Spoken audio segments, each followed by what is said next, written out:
Hello student, આજનો આપણો ઈઆઈની અંદર ટૉપિક છે મેથડ ઓબ્ટેન કંટ્રોલિંગ ટોર્ક. આપણે આની પહેલાંના લેક્ચરમાં અલગ અલગ ટોર્ક વિશે વાત કરી હતી, બરાબર? કે કંટ્રોલિંગ ટોર્ક, ડેમ્પિંગ ટોર્ક, એ બધા વિશે આપણે આગળ ડિસ્કસ કરેલું હતું. ડિફ્લેક્ટિંગ ટોર્ક, બરાબર? એ ત્રણે ટોર્ક વિશે આપણે ડિસ્કશન કરેલું હતું. હવે કંટ્રોલિંગ ટોર્ક શેના વડે મેળવી શકાય? એના બે નામ છે, ગ્રેવિટી કંટ્રોલ અને સ્પ્રિંગ કંટ્રોલ. હવે આની અંદર તમારે વારંવાર ગ્રેવિટી કંટ્રોલ અને સ્પ્રિંગ કંટ્રોલનો ડિફરન્સ પૂછાતો હોય છે, એટલે કે એનો તફાવત. તો અહીંયા જો ગ્રેવિટી કંટ્રોલ અને સ્પ્રિંગ કંટ્રોલ, તો જે ગ્રેવિટી કંટ્રોલ છે એ કેવું છે? ઇકોનોમિકલ, એટલે કે સસ્તું છે, બરાબર? એની કોસ્ટ એટલી બધી વધારે નથી. અને જ્યારે સ્પ્રિંગ કંટ્રોલ છે વેરી કોસ્ટલી છે, બરાબર? પછી ગ્રેવિટી કંટ્રોલમાં જે સ્કેલ છે, કે જે સ્કેલ ઉપર રીડિંગ બતાવે છે, બરાબર, એ કેવા છે? નોટ યુનિફોર્મ, એટલે કે યુનિફોર્મ નથી, લિનિયર નથી. શા માટે? તો કે 3D proportional two sine theta. આપણા બે કમ્પોનન્ટ કોસ થીટા અને સાઇન થીટા, તો જે વર્ટિકલ પોઝિશનમાં જે વેઇટ હોય છે એનો સાઇન કમ્પોનન્ટ એનો શું કરે છે? ઓપોઝ કરે છે. એટલા માટે 3D proportional two sine theta. અને અહીંયા કેવું છે? સ્કેલ યુનિફોર્મ છે. કેવો છે? સ્કેલ યુનિફોર્મ છે. શા માટે? તો કે ડિફ્લેક્ટિંગ ટોર્ક છે કરંટના સમપ્રમાણમાં છે. અહીંયા જે ડિફ્લેક્ટિંગ ટોર્ક છે એ કેવો છે? કરંટના સમપ્રમાણમાં. કારણ કે આપણને ખ્યાલ છે કંટ્રોલિંગ ટોર્ક અને ડિફ્લેક્ટિંગ ટોર્ક એકબીજાને કેવા હોય છે? ઓપોઝિટ હોય છે. અહીંયા ડિફ્લેક્ટિંગ ટોર્ક કેવો છે? કરંટના સમપ્રમાણમાં, પ્રપોર્શનલ છે, બરાબર? એટલે કેવો છે? એનો સ્કેલ યુનિફોર્મ છે. It instrument must be use in vertical position, એટલે કે વર્ટિકલ આપણે બે પોઝિશન હોય છે, હોરિઝોન્ટલ અને વર્ટિકલ, આડું અને ઊભું જે આપણે કહીએ છીએ એ. તો આ ખાલી વર્ટિકલ પોઝિશનમાં જ કામ આવે છે. અને જ્યારે સ્પ્રિંગ કંટ્રોલ છે એ એવું નથી કે વર્ટિકલ પોઝિશનમાં, એની કોઈ એવી નેસેસરી નથી કે વર્ટિકલ પોઝિશનમાં જ એને કામ કરવું. અને જે ગ્રેવિટી કંટ્રોલ છે એ લેસ યુઝ છે. કેવું છે? Less use. અને જ્યારે સ્પ્રિંગ કંટ્રોલ છે વાઇડલી યુઝ છે. કેવું છે? વાઇડલી, એટલે કે વ્યાપક પ્રમાણમાં ઉપયોગ થાય છે. તો આ બે જ મેથડના નામ લખવાના, ગ્રેવિટી કંટ્રોલ અને સ્પ્રિંગ કંટ્રોલ. અને આની અંદરથી તમને ડિફરન્સ પૂછાતો હોય છે. જો સ્ટુડન્ટ, આ ફર્સ્ટ ચેપ્ટર છે તમારું ટોટલી થિયોરિટિકલ ચેપ્ટર છે. કેવું છે? થિયોરિટિકલ. આની અંદર આ રીતે બધા ડિફરન્સ, ડેફિનેશન, બરાબર, પછી શોર્ટ નોટ, એ ટાઈપના જ ક્વેશ્ચન આવે છે. એટલે કે આ તમારે ટોટલી થિયરી વસ્તુ રહી એ યાદ રાખવી જ પડશે. કોઈ કેલ્ક્યુલેશન આ ચેપ્ટરની અંદર આવતું નથી. તો આ તમને ડિફરન્સ ખ્યાલ આવી ગયો.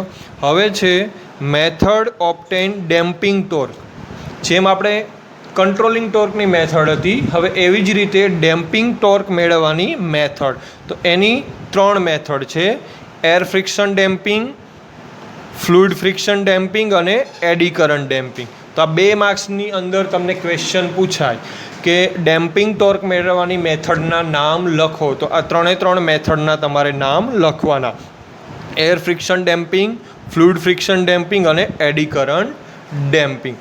હવે એની અંદર આપણે એર ફ્રિક્શન ડેમ્પિંગની વાત કરીએ. શેની વાત કરીએ? એર ફ્રિક્શન ડેમ્પિંગ, બરાબર? Air friction damping. Air friction damping છે ઘણીવાર તમને એક્ઝામની અંદર પૂછાતું હોય છે, બરાબર? તો એમાં 2 મેથડ છે, એક પિસ્ટન સિલિન્ડર અને બીજી છે એલ્યુમિનિયમ વેન, બરાબર? એલ્યુ વેન, એટલે કે એલ્યુમિનિયમ વેન. એટલે એર ફ્રિક્શન ડેમ્પિંગ છે તો તમે અહીંયા ધ્યાન આપો. એની અંદર આપણે પહેલી મેથડ જોઈએ, પિસ્ટન સિલિન્ડર. કઈ મેથડ જોઈશું? Piston cylinder.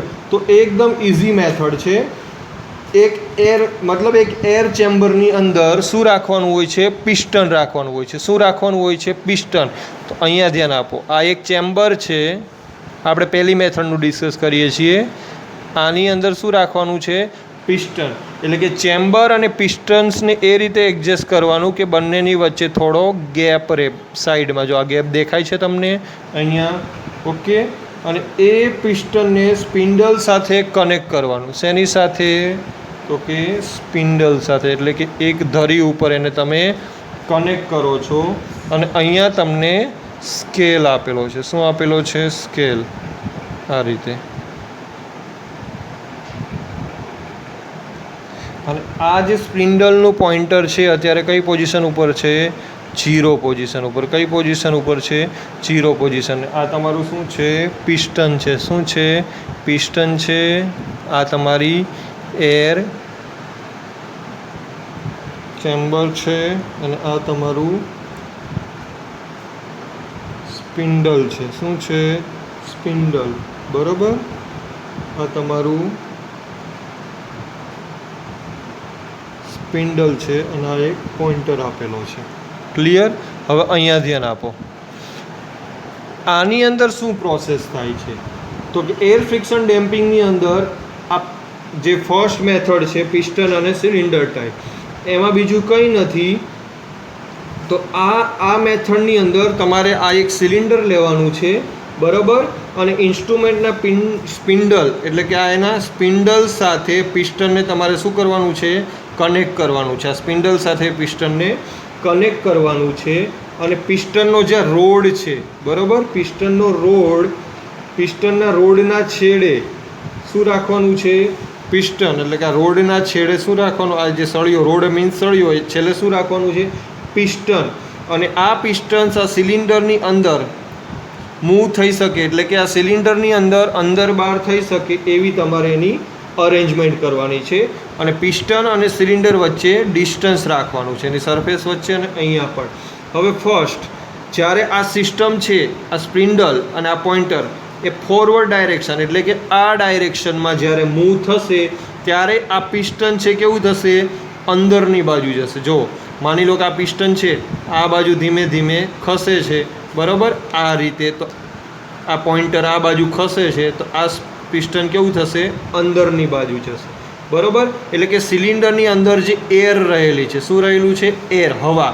એની અંદર શું આવશે? પ્રેશર આવશે. અંદર શું થશે? પ્રેશર ક્રિએટ થશે, બરાબર. હવાની અંદરની દબાશે અને બહારના પ્રેશર કરતાં એ અંદરનું પ્રેશર કેવું થશે? વધશે.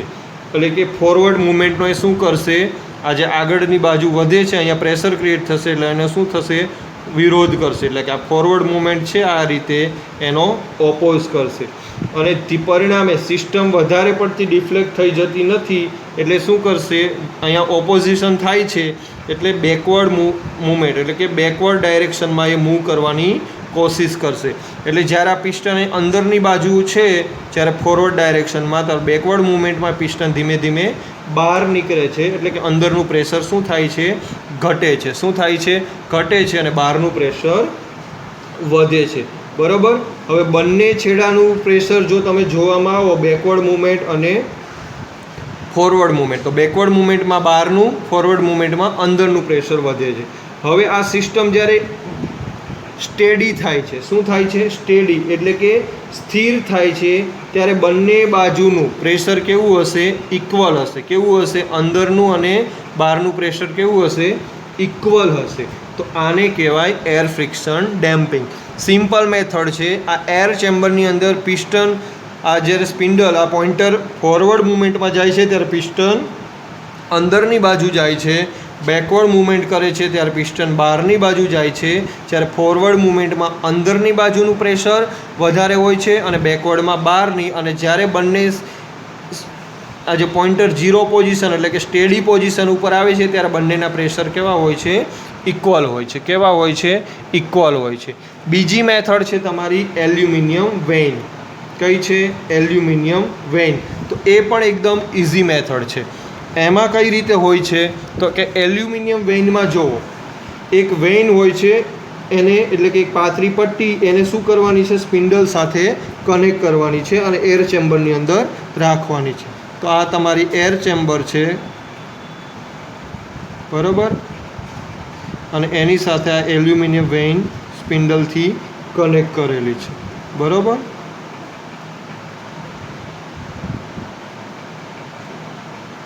અને એર ચેમ્બર.